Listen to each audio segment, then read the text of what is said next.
Hey everyone, welcome back to the Smash Property Podcast. Today's episode is all about the cost of doing nothing as it relates to investing your money in this world that we live in. And we're going to go through our experience with investing and a whole lot more in today's episode to hopefully get you off the fence and actually start doing something to better your wealth and better your position. With me today, joining me on this podcast in this brand new studio is Akira. How are you? I'm doing well. I'm excited about this topic today. Yeah, it's a cool topic. Yeah.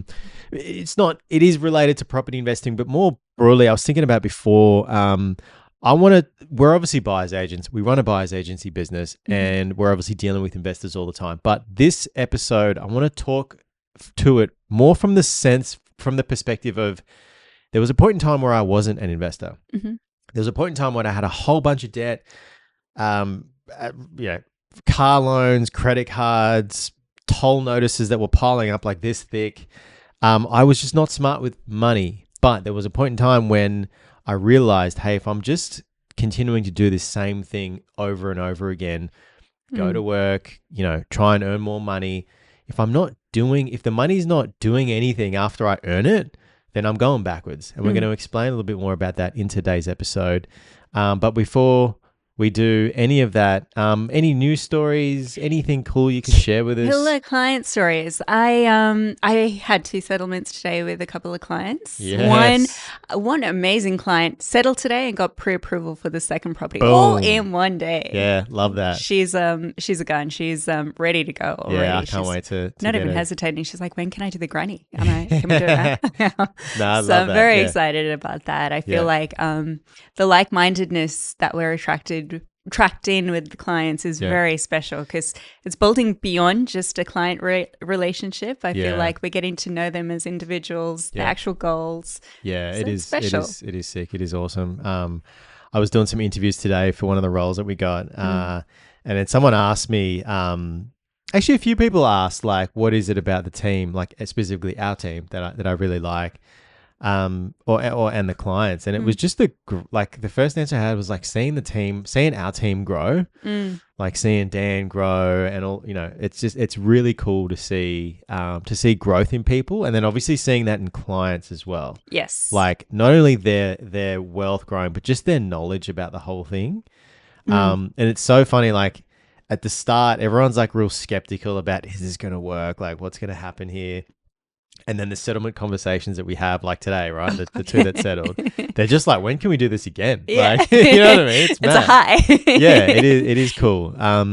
So probably a good segue into the topic of today, right? Like this is, and again, like I said in the intro, I want to talk to not as a buyer's agent or an investor or whatever, but just from that guy who was, in my early to mid 20s, doing a whole bunch of dumb shit, not really thinking about investing. I had my mind on a whole bunch of other things. Yeah. So I know the mindset, right? Because I think people might watch the content, might see, oh, well, Nick's been in banking for so long. He's been an investor. Like, yeah, I am now, but I wasn't always. Yeah. Right. And it was never handed to us. It was never handed to me, never handed to you. We've gone out and learnt it and earned it. Learned right? it and earned the it. hard I like way, that. Right. Yeah. And I think just as you were talking about, all those feelings of, debt piling up, the toll notices piling up, I was actually thinking about why did I do this? And mine personally was because I was so fortunate because I got to live at home as an early 20-year-old, and I had a good job that I was growing in, so my income was increasing. I had an incredible saving buffer I think I was like around 22, 23. And I'm like, I hate having this. Like, it's not doing it. It's just sitting there. And then I realized, okay, no, I actually have to do something where outside of going to my job from 6 a.m. to 5 p.m. or whatever it was, I actually need this money to do something so that I don't have to do this for the rest of my life. So yeah, it is very powerful understanding the risk of not investing, because everybody talks about the risk of investing, bad tenants, I don't know, interest rates. The house will fall down. The place is going to flood. Like, there's a million and one reasons. I know we have a bunch of questions that we're going to go through in just a sec. I just want to tell the viewers a little bit of I guess a mindset about kind of where I was, and I guess if I didn't make the decision to invest where I would be versus where I am now. And while I'm doing that, I want you to have a think about that because I know we hadn't prepared that. Okay. Nick V prior to being an investor, Yeah. right? I was working a 9 to 5, climbing the corporate ladder, going out, pretty A much lot. not every day, but like a lot. All right. Spending a lot of my money at the pub, gambling a lot. I loved cars, but I didn't have cash for it. So I would go and get personal loans for it. Phone bill was always late. Like I said, toll notices were never It's like paid. trouble. Speeding fines galore, just a whole bunch of stuff, Chaos. right? Chaos. So that was Nick prior to investing. There was a point in time, and it was around my 25th birthday, where I realized, and I had a literal look in the mirror moment. And I looked in the mirror, and I'll never forget this. It was that little apartment in Cremorne that I had. The floor wasn't even level. The floor was like tilted. You could roll a ball down the thing. But anyway, I remember looking in the mirror and being like, you know what, man? Like, you've got to do something different here. Like, not only with your finances, but with your mind, with your body. Like, you need to change the way that you are if you want to get those things that you have in your head. Because I always had dreams, always had aspirations, but never really made actions towards achieving them.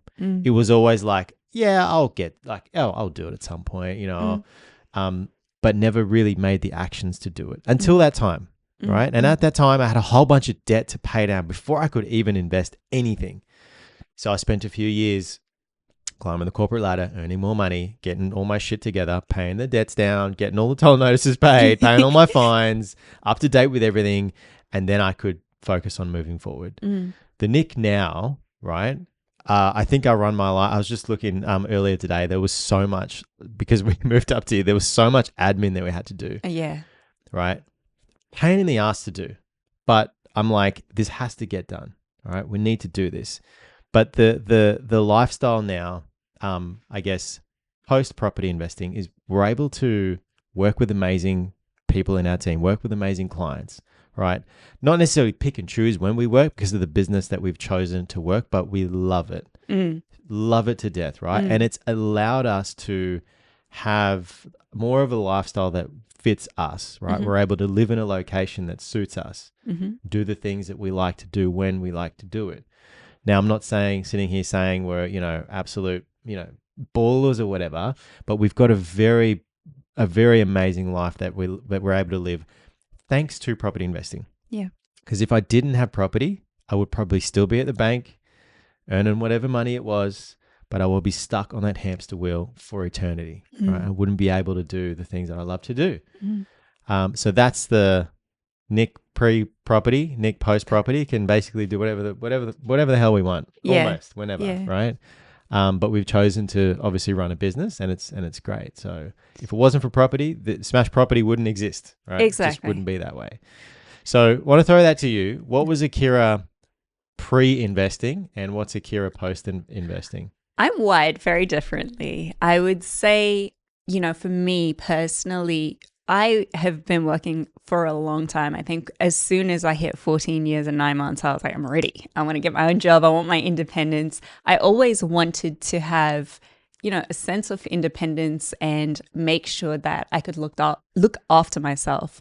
And I was very comfortable at home in every means necessary, but I just had this streak within me to have a sense of independence, be able to buy, makeup at 14, 15, buy a car when I reach 16, buy, whatever I look forward to as an adult. I wanted to be able to say I worked for that and I earned it. So I was naturally just wired in the mindset of just work hard, build, and then one day, hopefully it will pay off. I did realize, in like I'd say my early 20s, as I was saying, that working my whole life I was already getting burnt out. I was just working 2 jobs, going to uni. I'm like, I actually need to think about myself when I am going to be 40 or 50. So at that point, when I was in my early 20s, I'm like, okay, I need to actually figure out, is there a way to do something where I don't have to go to a job every single day or 2 jobs to be able to, go out, go traveling, buy nice things for myself. So with that, I started to, dig a bit deeper. Working in construction also allowed me to see the ability of development, so the development side of property. And I was very fortunate to have been able to work with a director that was doing that for himself. So I understood at that point, okay, there is a way to do this. So yeah, for me, I always knew it was necessary from a young age. I just didn't know how. So it was just the luckiness that I was able to meet people of a like-mindedness who were doing it. And then, so you kind of seem like you were always, you seem like you always had your head screwed on to a degree. When I compare you to me, I'm like in my early 20s, I didn't even know what day it was, but you seem to know everything. No, I definitely didn't. No, I'm not saying you know everything, but you were goody I guess, two-shoes. Yeah, that's probably a good word. Goody I think two-shoes. because, look, in genuine perspective, I have a South African background, so I really know what hardship is, obviously coming from a country that's very different to Australia. So it's always been ingrained in me that if you put in work, you can get something out of it, but you need to be able to work smart sometimes and not hard, because we're always drilled, all right, work hard, work hard, work hard. But that doesn't always pay off. It's important to actually go beyond your 9 to 5 and actually think about, what is my life actually going to be like when I'm 40, when I'm 50, when I'm 60. What is Akira post property investing? I'm still Akira, I would say. I am just a lot more able to have the freedoms of the benefit of time. Yeah. I would say that's the biggest thing for me. Yeah. Not having to sit in traffic every day, not having to ask someone when I want to have time off and just be able to, dictate. You got to ask your clients now. Yeah, I got to ask my clients. Can I take a day? Hey, I'm going to be off this weekend. Sorry about that. No. I'm just joking. We don't do that. I think importantly, though, I have the luxury and the freedom that I've worked hard for, I will say, to be able to be myself and be able to not have to bend towards other people's rules and risks. Because sometimes I felt when I was working a 9 to 5, there was things that I didn't really necessarily want to do at work, but you just have to do it because you have no other option. You got to pay your bills. Yeah. No, cool. All right. So we have the show that we prepared was a little bit different than what we just spoke about, but there was some questions. So now I guess maybe to the important part of the episode is the risk of not investing. So you had some questions that you wanted to throw my way. And I guess, we can just kind of we can keep this lighthearted, I think. Yeah. Because, from my perspective, I always have this voice in my head in case that negative voice. So I'm going to be that negative voice in this conversation today. And I'm going to ask them out there online. The kind of you're going to be the online person in the comments. Yeah, I'm going to be them. Property bubble's going to burst. Yeah, all that crap. All right, yeah, go on. All right. So what are some of the risks of not investing in property? What would you say is the number one key thing that comes to mind? I'm just going to change that. What's the risk of not investing? Take property out of it. But what's the risk of not investing? Because you can invest, and this is why I said I wanted to talk to you not as a buyer's agent, but from just a dude who didn't invest and a guy who invests now. Because you can invest in precious metals, crypto, shares, all that sort of stuff, and it's all going to do you better than not doing something. The risk of not doing it, right? If you've got cash sitting in your bank account, you're like, yeah, cool, I'm sitting on 100 grand or whatever amount it is, it doesn't matter. Call it 100. We'll use it as 100 grand. Say you had that 100 grand last year, right? And you sat on it because you're like, yeah, cool, I'm just going to keep my money and happy days, right?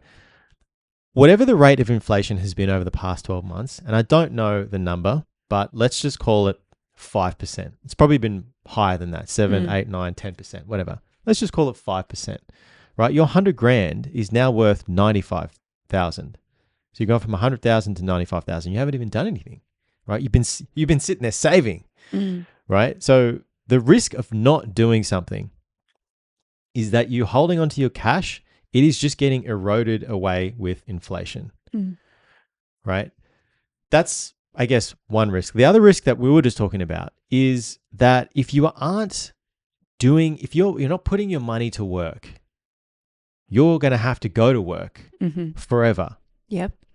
It's just that simple. Because if you don't work, you don't have income coming in, right? And if you don't work and you don't have an income coming in, and if you're lucky enough to have a bit of savings, guess what? That savings is just going to get eroded over time with inflation. Plus, you're also going to need to live off it, right? So you're just going to be stuck on that hamster wheel. And that was the reason why I got into investing, because I was like, hang on a sec, I could see that. And I'm like, I don't want to be stuck on this hamster wheel for, like you were saying, 20, 30, 40, 50 years or whatever it is. Yeah. Right? So inflation is going to eat away at any money that you have just sitting there in your bank. Whether we like it or not, that's just the way that the system is designed. And I'll get into how that can benefit you as a property investor in a second. And number two, you're going to have to be on that hamster wheel forever and a day if you aren't investing your money. So that, for me, is the risk of not investing, not just in property, but just in general. Okay. Now, I'm the annoying person, so I'm going to ask you these questions as I see fit, because it's just coming to mind. So this is kind of like a debate, but not. But what about, I've got superannuation, I can get pension. Why should I bother? Yeah, and it's a great way to look at it, right? Like if you have been building up your super, for the whole time you've been working, it's great, right? But you've got to ask yourself, when you get to that preservation age of 65 or whatever it is, how long after that point do you actually have left to live? Because for a lot of people, it's many, many decades these days with modern health and all that sort of stuff, right? So how long is that $200,000, $300,000, $400,000 going to last you at that time in your life? And you might sit there and say, well, look, I'm really frugal and I can live off, baked beans and toast and whatever, which is great, right? More power to you if you can do that. But what happens when you start to get really old and you've got to go into a retirement home or a retirement village or whatever it might be? You might need care, right? What's the quality of life that you want to live? Whilst you might think $400,000, $500,000, $600,000 will get you a long way today, and it will, but it's not going to get you the entire way. Right. So you need to supplement your superannuation with something else that is there. Yeah. I think what I always remembered was 600K today is a lot of money, but when I'm going to be 60, that's not going to be as much. Exactly. So it's always accounting for inflation as well. Yeah. And obviously if you have your money in super, it's going to be invested. If you have it invested in an industry super fund, and it is going to slowly grow as well. But right, like you and I saw, the fees that these industry super funds take out every single week it's almost fraudulent in a way, right? Yeah. So it's sort of digressing, but you got to ask yourself how do you want your life to look when you get to that age? You've been grinding your whole life to 60. What is it that you want it to look like? And for most people, super and pension supplement, it's just not enough to really, really enjoy what you want to be doing. You've worked for over 60, like until you're 60 plus, at least get to a point where you can go traveling. And one property today bought at $500,000 and held for 20 or 30 years, right? By the time you get to retirement age, say you bought it in your 30s and you held it for 30 years till you're 60, 65, that property, I guarantee you, and I don't guarantee things a lot, as long as we have the system we have today, that property is likely going to have doubled, potentially tripled, maybe even more in value in that time. So long as we have the inflationary system that we have, assets are going to inflate because that's just the way it's designed. It's not the property, it's the system. That's what a lot of people forget. It's deep. Right? So it's very deep, but very important on this conversation. Now, another point of, I guess, contention, but what about another point I would make is, what about if I were to buy a property that didn't grow or actually went backwards? Yeah. So if you bought a property and it didn't grow in value, you are still ahead of the game versus if you just had cash sitting in your account. Why? Because inflation is going to erode the value of your cash, right? The property, whilst it hasn't grown in value, it's not actually lost you. Inflation hasn't eaten away at the value of the property, right? You can still sell it and get out and get the equal money that you have back at that point in time, as opposed to Mm. having your cash sitting there and it just being eroded away with inflation, right? So I think another important point, as you were just saying, that is mindset with this. So I don't want to digress too much, but with this, I always come back to the fact that this is a specific word, investing, right? Investing means you are making a sacrifice to a degree today to get a better outcome tomorrow. yeah. So even if you didn't get a property that has grown in the past couple of years, if you hold on to it for a full market cycle, pretty sure it will go up. Yeah, I mean, just back on that topic of the property losing value, you've got to be buying in a really shit time of the market cycle. Like you buy at the peak and then it sort of dips back before it grows again. That's probably one. Or you're buying these off the plan type things where it's you buy at this price and it's actually worth at this price when you actually take ownership of the property. You can lose money in property. Well, sorry, let me say that again. You only lose money on property when you sell, right? It's kind of like with any investment. You only lose when you sell. So my advice to anyone that has got negative equity or has gone backwards, assess the situation. Did you buy in the wrong market? Did you buy at the wrong time? Did you buy the wrong asset? Whatever it is, understand that and then look forward to go, is there a chance that it's actually going to increase again? Because if it is, don't sell it, because that's when you lose, right? Yeah. So don't sell it. So yeah, I just want to say, like, it's very, I've not seen a property go backwards in value. I know it does happen. You've got to buy pretty silly to sort of make the property go backwards in value. But sorry, I just wanted to point that out there because it's not very common that I see property lose value. I think I was just thinking you kind of framed something very similar to a book that I've read before. It's called The Richest Man in Babylon. Have you read that? I think I've read that. I think Sean gave me that book. It's one of my favorite books. Actually, very, very much in line with what we're talking about today. With investing, it's understanding that you are going to work every day. You will need to come to a point where you would understand that your money needs to actually start working for you. So the risk of not doing that means that you are stuck on that hamster wheel more and longer and more. Yeah. So I think, it's just very interesting. I would really recommend that book to anyone who... And the funny thing, I just want to interesting. add to that, right? Like, you get stuck on that hamster wheel and people go, oh, well, yeah, I'll just earn more money. Well, guess what? I know for a fact, because I've been the guy earning 30, 50, 40, 50 grand a year, and I've been the guy earning 350 grand a year in a job, right? The more money you earn, the harder you're going to have to work, because guess what? Your lifestyle is going to inflate with the money that you earn. I don't care who you are. Unless you are the saint of frugality, your lifestyle will inflate with it. Yes. And as it inflates, you're going to need to earn more money to keep up that lifestyle, right? Yeah. Just go and invest it. That's all I gotta say. Just fucking invest.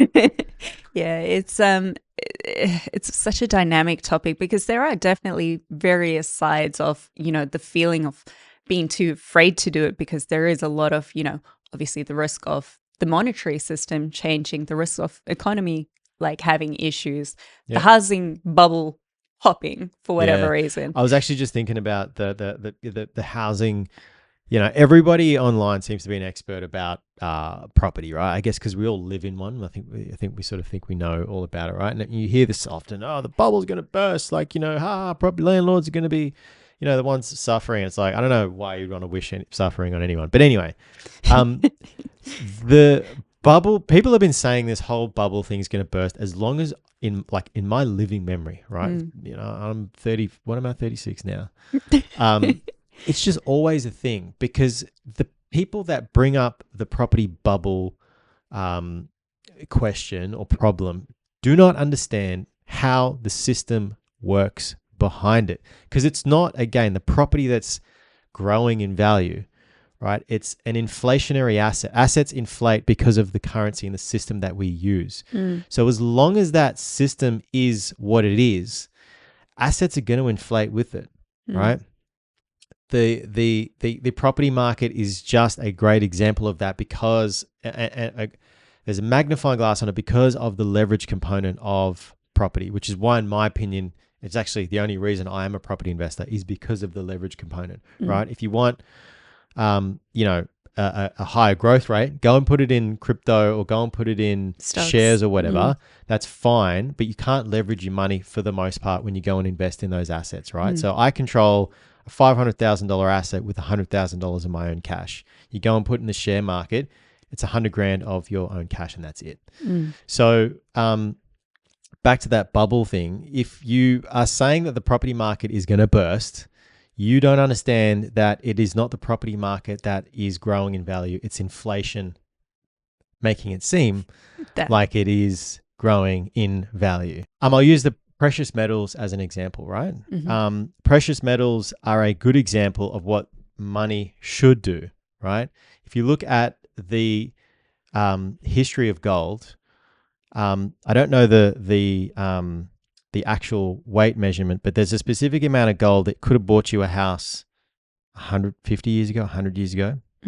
That same amount of gold you could have bought a house with 50 years ago, 100 years ago is the same amount of gold you need to buy a house today. Yes, I know what you're talking about. Right? That analogy is very... So this is why I say invest in those types of assets that maintain or grow their value, right? Don't invest in assets that lose value, cash being one of them that just erodes, and you might as well just burn it. You know what I mean? So don't burn your money, please. But I think that's a very important point. So basically, we've talked about inflation being one of the biggest risks of not investing.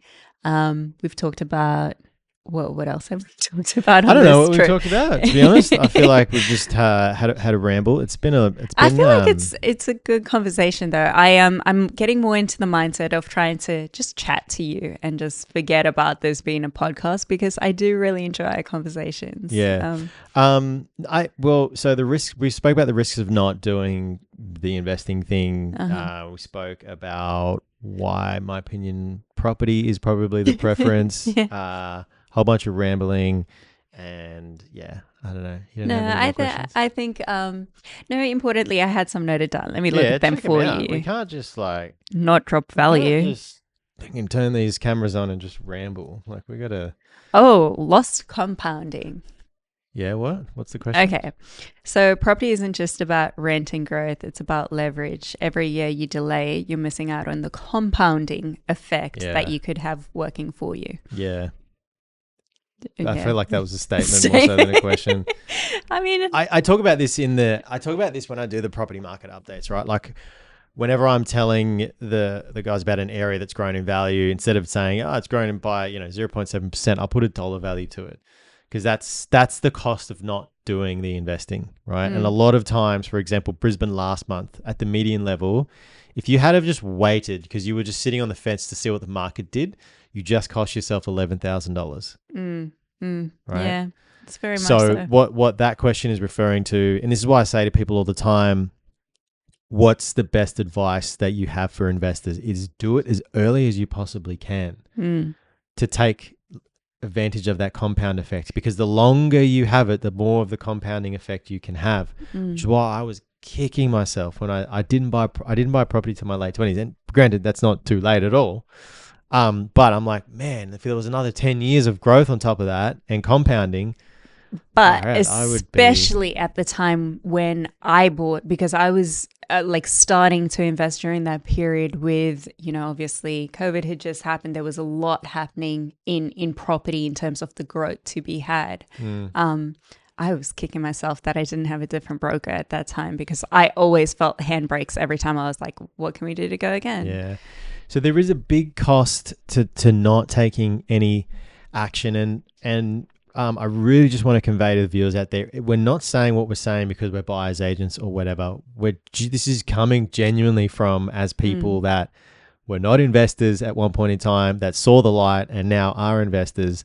It's just so critical. And again, as long as we have the system that we have in the sense of, the currency that inflates over time, property is going to be a beneficiary of that, and property investors are going to be beneficiaries of that system. I can't see it going anywhere anytime soon. The only risk that I see to it is a potential currency reset, which I've mentioned on other podcasts. But, when I look and study other countries and currencies that have had a currency reset, kind of all that happens is they just take a zero off things and kind of, everything just goes down a decimal point, whatever it is, right? Instead of being $1 million, it's now 100,000. But then so is bread. But then, instead of a couple of coffees being $10, it's $1. Yeah, so exactly. it's all relative. So that's the only issue that I can potentially see with it. But for the foreseeable future, particularly in Australia, it's a great asset to have. I think when I was thinking about this podcast topic, my main thing that came to mind is just the recognition and realization that the word in itself says it all. Investing is about not just thinking about yourself today or tomorrow, but in the long term. Like, what is your life actually going to look like? So from my perspective, in the human side of this, it's more so taking the time to actually acknowledge that, doing what you're doing, if it's not working, what can you actually take control of so that you can change your circumstance? 100%. And I think just ask yourself, what is the alternative, right? Like, what's the alternative? If you don't invest, what is the alternative? And if you want to work, I love that. Like, go and work. It's fine. But just understand, what are you going to do when there is no more work, when you can't work anymore? What is there for you, right? Yeah. So ask yourself, what's the alternative to not investing? And I think just want to round this out by saying that all investments, anything worth doing in life, comes with risk. It comes with hard work. It comes with sacrifice, kind of what you were just alluding to then. So there is no way that you can invest without taking on risk. There's no way you can invest without potentially putting it all on the line. But if you have a team, if you have a strategy, if you have a plan, if you've done your research, you can do a lot to mitigate many of those risks. And you can do a lot to put the right plan in place so that you can navigate things when things go wrong, because they will 100% go wrong. Yeah. Whether it's something as small as a dishwasher breaking or something more larger like a roof needing replacing, right? These things are going to happen.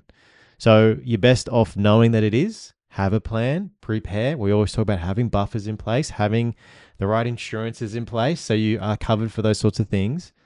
But what's the alternative to not doing it? If working's your thing, stay on that hamster wheel. It's absolutely fine. It wasn't for me, but we're all different. We're all entitled to have our different things that we want. But what's the alternative? You got to ask yourself. I love that. And think about yourself when you're 60, 70, 80. Yeah, your younger self will absolutely thank you. Even if you're in your 40s, your 50s, you've absolutely got time. We work with clients that are in those age brackets as well. And there's 100%, actually client in his 60s. So there's absolutely plans for everybody out there. If you need help on your journey, and not even on your journey, if you just need help just navigating the property market, understanding what might be for you, might not be for you, this is what we do every single day. So there are details about how you can get in touch with us in the description box below. It'll take you to a page where you can book a call at a time that suits you. The call doesn't cost you anything. We're not going to try and sell you something. If we can't help you, we will 100% tell you we can't help you. If we can, we'll show you what we can do, and then you can decide what it is that you do from there. That's all we have time for today's episode. Thank you so much for watching. Thank you, Akira, for joining us in this new studio. Plenty more episodes to come on the Smash Property Podcast. If you got some value out of the video, appreciate it. If you could like it, consider subscribing. Until next time, thanks for watching. We'll catch you soon. Thank you.